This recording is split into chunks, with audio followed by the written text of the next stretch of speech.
1,00,000 మంది శివభక్తులతో కలిసి మహారుద్రాక్ష పూజలో పాల్గొనండి. వెంటనే కాల్ చేసి మీ పేరును నమోదు చేసుకోండి. గురుగారు నమస్కారం. గురుగారు, పుట్టుమచ్చలో మనతో పాటే వస్తూ ఉంటాయి కొన్నిసార్లు, మధ్యలో కూడా కొన్ని వచ్చే ఉంటాయి. అయితే జనరల్ గా నాలుక మీద ఉంటే వాళ్ళు ఏదన్నా ఇట్టే జరిగిపోతుంది. చాలా మంది ప్రూవ్ అయిన వాళ్ళు కూడా అంటూ ఉంటారు, మేమన్నా అంటే మీకు జరిగిపోతుంది అంటారు. మంచి అయినా చెడైనా అంటూ ఉంటారు. అలాగే చూసుకుంటే పొట్ట మీద ఉంటే ఎక్కువగా పుట్టుమచ్చలు తిండిబోతులు అని ఇలా అంటూ ఉంటారు. ఏంటి గురుగారు, ఈ శాస్త్రాలలో ఏమైనా చెప్పేసి ఉందా? పుట్టుమచ్చలు అంటే నిజంగానే అలా నోట్లో ఉంటే వాళ్ళు అనేది అయిపోతే ఇంకా వారే పరమాత్మ అని అనుకోవచ్చు. ఏంటి గురుగారి పుట్టుమచ్చల గురించి? ఈ పుట్టుమచ్చల విషయానికి వస్తే, శరీరం మీద పుట్టుమచ్చ ఉంది అంటే అది పునర్జన్మ అని అర్థం. అందరికీ ఉంటుంది కదా, చాలా మందికి ఉండదు. ఉండదా గురుగారు? అందరికీ వాస్తవంగా ప్రతి మనిషి కూడా ఎన్నో జన్మలు ఎత్తి ఈ జన్మకు వచ్చిన వాడే కదా. కాబట్టి చాలా మంది నూతనంగా ఒక శరీరం, ఒక ఆత్మ సృజింపబడి 10 లక్షల కోట్ల జన్మలు ఎత్తుతుంది. 10 లక్షల కోట్ల జన్మలు ఎత్తుతుంది. 10 లక్షల కోట్ల జన్మలు ఎత్తుతుంది ఒక ఆత్మ. అర్థమైందమ్మా?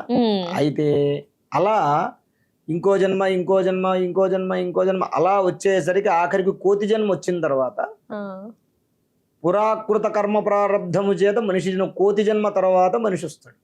ఇప్పుడు కోతి నుంచి మనిషి వచ్చాడు అని అన్నారు కదా, అని ఎలాగైతే మనం చదువుకున్నప్పుడు ఉందో అది ఏమిటయ్యా అంటే, కోతి జన్మ అయిన తరువాత తదుపరి జన్మ మానుష్య జన్మ.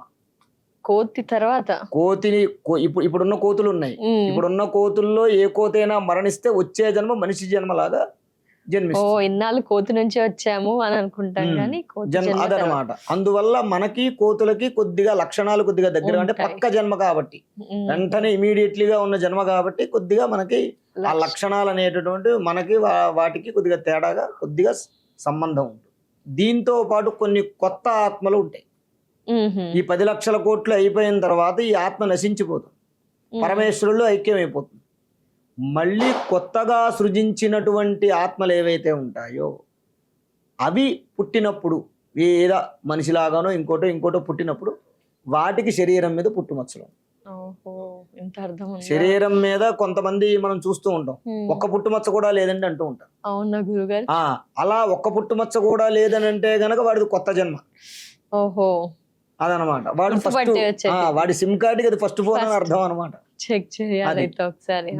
అలా ఈ పుట్టుమచ్చలు తోటి ఎవరైనా పుట్టారు అని అంటే కనుక, పుట్టుమచ్చలు దేనికి చిహ్నం అయ్యా అంటే పునర్జన్మకి చిహ్నం అనమాట. అదేంటి, కేవలం మనిషి నుంచి మానుష్య జన్మలో పూర్వజన్మలో ఏదో రుణానుబంధం ఏదో ఉండడం వల్ల వీడు మళ్ళీ మనిషిలాగా పుడతాడు. అలాగనమాట. మళ్ళీ అందరికీ రావు. ఇప్పుడు కోతి జన్మ నుంచి మనిషిలాగా పుట్టిన వాడికి పుట్టుమచ్చలు ఉండవు. మనిషి నుంచి మళ్ళీ ఈ మనిషి జన్మ, ఈ కర్మఫలం సరిపోలేదు, ఈ జీవితంలో అనుభవించలేదు, కొంత ఉండిపోయింది, మళ్ళీ అనుభవించాలి. అది సుఖమో కష్టమో నష్టమో మళ్ళీ అనుభవించాలనుకోండి. అలా మళ్ళీ జన్మించిన వాడు ఎవడైతే ఉంటాడో వాడికి పుట్టుమచ్చ. అంటే వీడిది గత జన్మ ప్రారంధం వల్ల వీడు జన్మించాడు, అందుకని పుట్టుమచ్చ. వీడికి ఆ మచ్చ. చంద్రుడికి ఓ మచ్చ అంటారు. అంటే ఏంటి అంటే, చంద్రుడికో మచ్చ, చంద్రుడిలో కూడా మచ్చ ఉందంటారు. అంటే ఏంటి, ఒక నెగిటివ్. ఆ గత జన్మ ప్రారంధాన్ని అనుభవించడం కోసం వీడు పుట్టాడని తెలియడం కోసం ఆ మచ్చ. అయితే ఈ పొట్ట మీద ఉంటే ఇలా జరుగుతుంది, లేకపోతే భుజం మీద ఉంటే ఇలా జరుగుతుంది. ఇదంతా కూడా ఇది కూడా ఒక ఆచార ప్రకారంగా వచ్చినటువంటిదే తప్ప వేదాల్లోనూ గాని పురాణాల్లో గాని ఎక్కడా కూడా లేదు. అదృష్టం అవన్నీ గురువు గారు అంటే కొంతమందికి మాత్రమే ఆ ఇది ఉంటుంది. ఏ చోట్ల ఉంటే అలా కొంతమందికి. ఇప్పుడు భుజం మీద పుట్టుమచ్చ ఉందనుకోండి, వాడు మంచి ఎలాంటి వాడయ్యా అంటే, దేన్నైనా సరే ఎటువంటి బాధ్యతనైనా సరే మొయ్యగలిగేటటువంటి వాడు అవుతాడు. భుజం మీద ఉంటే. అరిచేతిలో ఉందనుకోండి, కార్యసాధకుడు అవుతాడు, ఏ పనైనా సరే చేయగలిగిన వాడు అవుతాడు. ఇప్పుడు అలాగే ముక్కు మీద ఉందనుకోండి, కోపం ఎక్కువ అంటారు. ముక్కు మీద ఉంటే వీడికి కోపం ఎక్కువ అంటారు. అలాగే కొన్ని ప్రదేశాల్లో పలానా ప్రదేశంలో ఉంటే పలానా ప్రదేశంలో ఉంటే పలానా. ఇప్పుడు ఎన్టీ రామారావు గారు ఉన్నారు, పెద్ద ఎన్టీ రామారావు గారు ఉన్నారు, వారికి వీపు మీద పుట్టుమచ్చ. చాలా మంది ఏమంటారు, ఎన్టీ రామారావు గారికి వీపు మీద ఎడమ వైపు పుట్టుమచ్చ ఉన్న కారణం చేత వారికి అంత శిరు వచ్చింది అంటారు. అంటే ఒకవేళ పుట్టుమచ్చ లేదనుకోండి అంటే రాదంటారా? ఆయనకి టాలెంట్ లేదంట. టాలెంట్ ఉంది ఆయన సీఎం అయ్యారంటే కేవలం పుట్టుమచ్చ వల్లే. నో గురువు గారు, ఆయనలో ఏ విధమైన శక్తి లేదా. శక్తి, ఆయన యాక్టింగ్ స్వతసిద్ధంగా ఆయన కారణ జన్ముడు. అదేంటయ్యా అంటే గత జన్మ ప్రారంధం వల్ల ఆ జన్మలో ఏ యోగో ఋషో లేకపోతే ఏ తపస్సంపన్నుడో అయి ఉంటాడు ఆయన. ఈ జన్మలో ఆ పుట్టుమచ్చతోటి పుట్టాడు. అంటే పుట్టుమచ్చ ఎప్పుడు కూడా దేనికి చిహ్నం అయ్యా అంటే వీడు గత జన్మ ప్రారంధాన్ని అనుభవించడానికి పుట్టాడంటానికి చిహ్నం. అయితే గురుగారు కొన్నిసార్లు విన్నాను పుట్టుమచ్చల శాస్త్రం ఉన్నది, లేదు కదా గురుగారు? అది మనం కేవలం కల్పితమైనటువంటి రచన. దీని ఆధారంగా జాతకాలు చెప్పడం అంతా కూడా అదంతా అమ్మ 100% కూడా అది జరగదు. అది కేవలం ఏంటయ్యా అంటే ఒక అనుభవపూర్వకమైనటువంటి శాస్త్రమే తప్ప, పుట్టుమచ్చల శాస్త్రం అనేది అనుభవపూర్వకమైనటువంటి శాస్త్రమే తప్ప. ఇప్పుడు రాములు వారు ఉన్నారు, కృష్ణుడు ఉన్నాడు, వాళ్ళకి ఏం మచ్చలు ఉన్నాయి? ఆ కాలంలో ఎందుకు లేవు? వేదాల్లో పుట్టుమచ్చల గురించి ఎందుకు చెప్పలేదు? పురాణాల్లో పుట్టుమచ్చల గురించి ఎందుకు చెప్పలేదు? చెప్తారు కదా.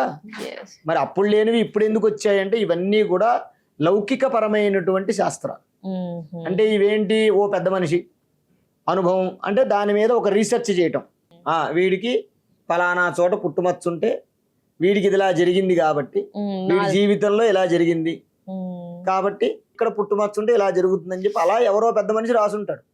ఆ రాసిని ముందుకు వచ్చాయి తప్ప ఈ పుట్టుమచ్చల శాస్త్రం అనేది ఎక్కడ వేదాల్లో కానీ పురాణాల్లో కానీ శాస్త్రాల్లో కానీ ఎక్కడా కూడా లేదు. అది కేవలం ఒక అనుభవపూర్వకమైనటువంటి శాస్త్రమే తప్ప, లౌకికపరమైన శాస్త్రమే తప్ప ప్రామాణికమైన శాస్త్రం కాదు. కొంతమంది మహిళలు మోసపోయారు కూడా ఈ పుట్టుమచ్చలు చూసి, జాతకాలు చెప్తే అలా పోయిన వారు కూడా ఉన్నారు. అవంతా కూడా చాలా మంది. ఒకటే విషయం అమ్మా, పుట్టుమచ్చలు లేదా రాళ్ళు అవి ఇవన్నీ కాదమ్మా. చక్కగా శుభ్రంగా ఏ స్త్రీ ఏ పురుషుడైతే వాళ్ళ పని వాళ్ళ ధర్మం వాళ్ళు సక్రమంగా నిర్వర్తిస్తారో వాళ్ళకి ఏ లోటు ఉండదు. తప్పకుండా. ధన్యవాదాలు గురుగారు. నమస్కారం.